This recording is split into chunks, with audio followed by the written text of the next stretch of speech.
the mayor of Indianapolis, his name is Joe Hogsett. I got a lot of time for that name. That's amazing. Joe Hogsett, who said early Monday morning, this happened last week, I flew to New York City to meet with the commissioner of Major League Soccer. As a result of that conversation, I am today informing Indianapolis that as mayor, I will be leading an effort to file an application with MLS to pursue an expansion team, which I believe is news for Indy 11, the USL championship team that's owned by Keystone, because there was like a good faith agreement between, or at least Keystone thought this for years, between them and the mayor's office about developing this area, this $1 billion stadium deal. And Sounds a now lot like Keystone, San Diego Loyal. yeah, they're accusing the mayor of backing out of this now. And now he's going all in on MLS. MLS's expansions kill list, I would say, is that Austin Bold was once a USL championship team. Then they got Austin FC.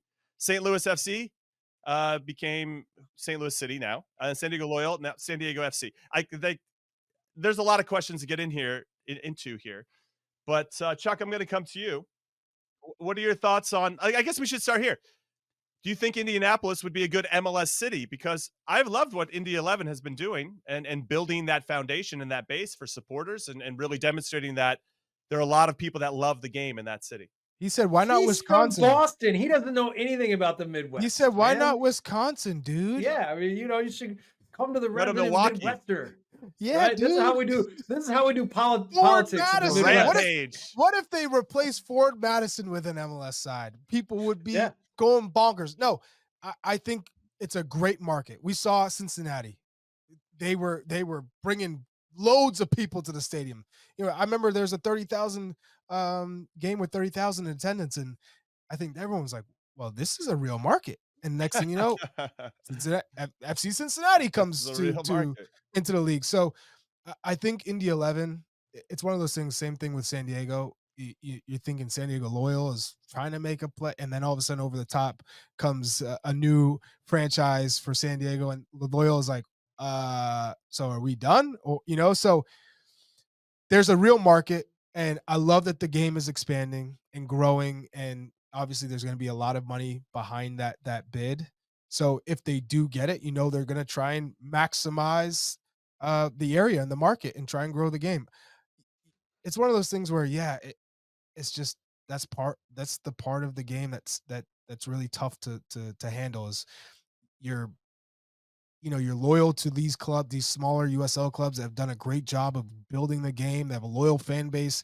It's really family friendly and growing and trying to develop players. And all of a sudden, they get an MLS franchise and that unnecessarily, I mean, I guess a necessity has to kind of be pushed aside. So, it's one of those things where it's a bittersweet opportunity, but look at how beautiful that is.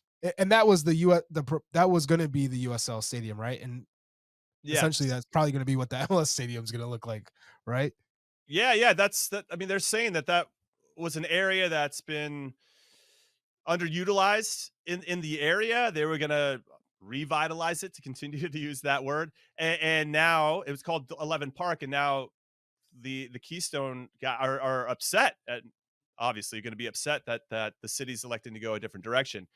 What I find interesting, and not to say the expansion fee would have been different, but the expansion fees are exorbitant now. Jesse Marsh, $500 million for San Diego FC to get in. St. Louis got in for $200 million, and back in 2013 was a then record when NYCFC got in at $100 million to join MLS in 2015. I assume $500 million is the price tag, but not only is it $500 million just to get in, you also now have to probably put $500 million to build a stadium and that's nothing. That's I mean, for some people, that's nothing.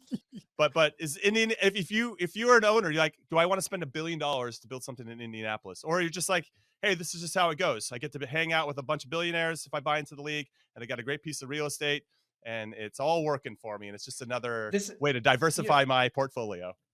Sports franchises are all about valuations, right? Not about what the cost of running them is. And that's the case whether you're talking Premier League, NBA, all of this.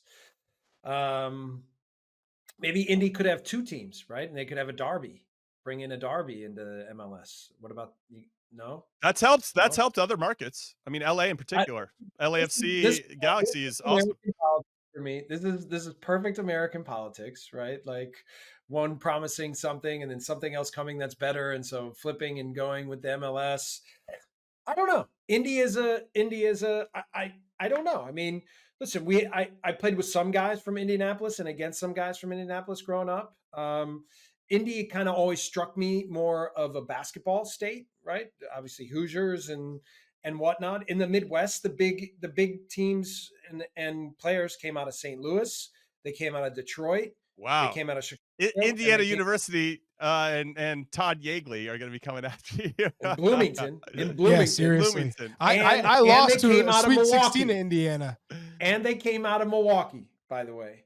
So I don't know. I mean, listen, if they have one thing I do like, I think is a good recipe for success for MLS is going kind of into these secondary markets.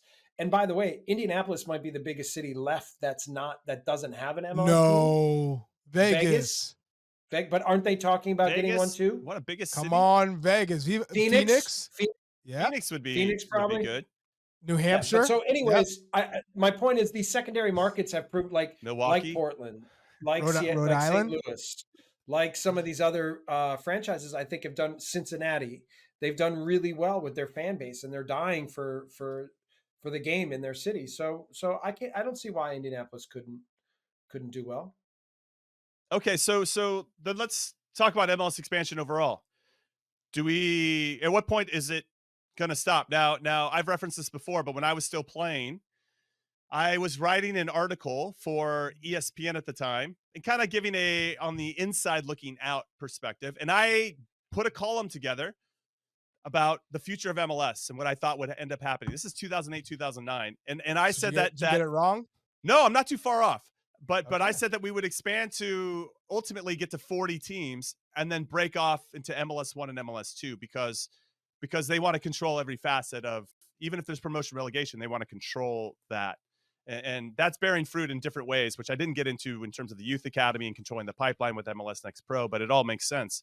So I wonder if that's really the end game. Let's get to 40, then we can break it off. And some of the owners Conrad Damas. If that happens, oh my God, that article crazy. But that's what I thought could potentially happen, and it might lack some of the romanticism that exists, obviously, in the promotion relegation around the world. But how many? It feels like we followed the NFL model a little bit, Chuck, and so I don't see that changing anytime soon. And so embracing an MLS 1, MLS 2, Super Bowl. Yeah, I completely agree with you, Jimmy.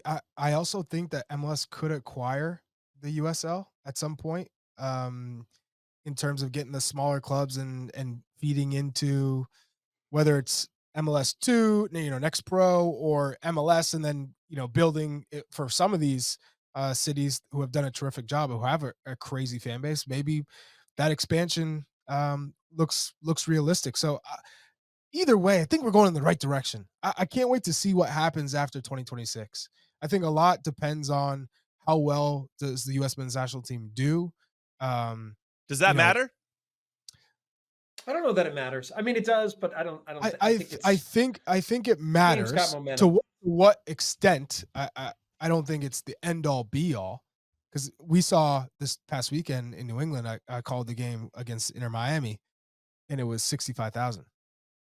And they were there for Messi, and Messi delivered, right? So he did. I was in Kansas City when he delivered when I went there as well. And I'll tell you, remember, Jimmy, when you were saying you didn't think Miami would be able to deliver the goods? Well, yeah.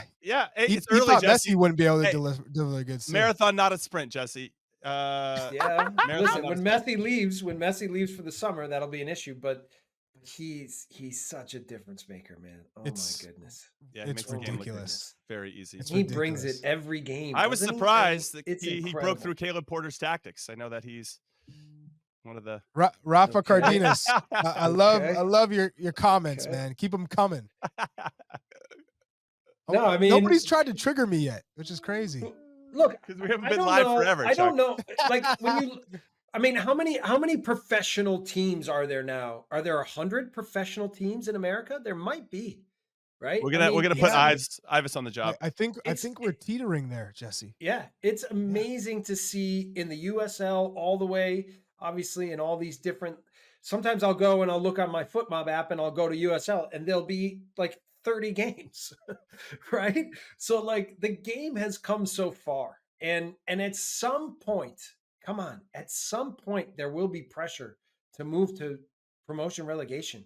I mean, and like trying to protect assets and then what's happening with the lower leagues, and at some point it's going to become inevitable. I'm sorry, but that's just the way it works. And I'll be honest, I'm a little surprised that FIFA, when they gave us the World Cup, didn't mandate along with that promotion relegation, right? Because that's just the standard. That's literally everywhere in the world. You know, you can go to some like the Dutch second league, okay, they don't relegate. You can go to certain places where they don't always have the same kind of rules for promotion relegation or whatever.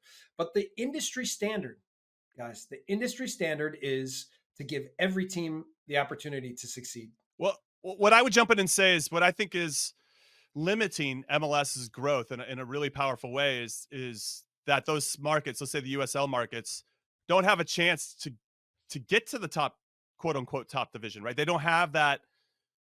There's no pipeline. So those fans aren't going to follow MLS. They might watch a game or, Leo Messi's playing and want to kind of check out what's happening there. But outside of that, there's no real connective tissue between the two leagues. And so, yes, there's all these teams, but we're not all rowing the boat in the same direction.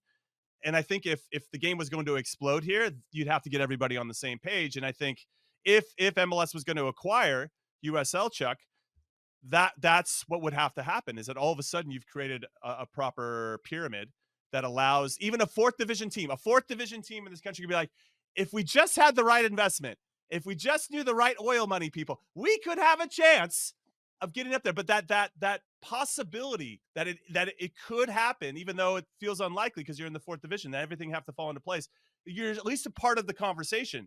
But right now, I guess what frustrates me at times is that we have a very exclusive game. This game's for everybody, but inclusive game, and we've created an exclusive type of structure here in this country, and that's what I think needs to change for this game to really explode in this country. Our league's exclusive, man.